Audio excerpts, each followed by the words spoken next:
ভিডিওটি পোস্ট করার পর একটি নয়, দুটি নয়, তিনটি কমেন্টে এই গোলটিকে অফসাইড গোল বলা হয়েছে।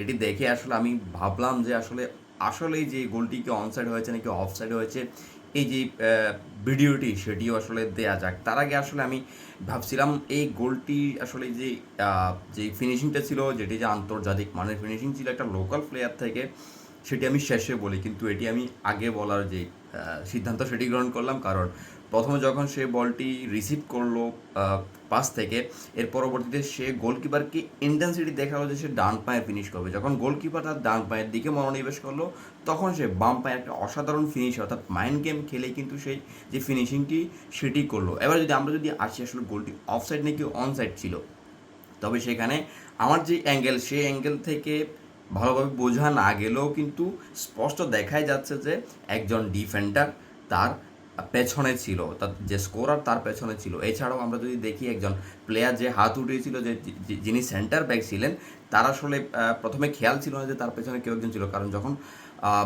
পাস দিচ্ছিল বলটি, ঠিক তখনই কিন্তু সে উঠে আসে। তার মাইন্ড গেমটি সে কিন্তু খুব ভালোভাবেই খেলেছিল। উঠে আসার পরে যখন সে তার পেছনে স্ট্রাইকারকে দেখলো, সে হাত উঠালো, কিন্তু তার পরবর্তীতে সে হয়তো খেয়াল করেছে যে তার অন্য একজন ফুল ব্যাক সে পেছনে পড়ে যায়। তো সেই কারণে আসলে আমরা যদি অফিসিয়ালের যে লাইভটি, সেই লাইভটির ভিডিও যদি দেখে থাকেন, সেখানেও দেখে থাকবেন যে আসলে, কারণ উনি পুরো অন দ্য লাইন ছিল যখন গোলটি স্কোর হচ্ছিল, গোলটি সে রিসিভ করছিল। তো সব কিছু মিলিয়ে এটি স্পষ্ট, যদি আপনারা দেখেন পুরো ভিডিও, স্পষ্ট যে এই গোলটি অনসাইডই ছিল, কোনোভাবেই এটি অফসাইড ছিল না।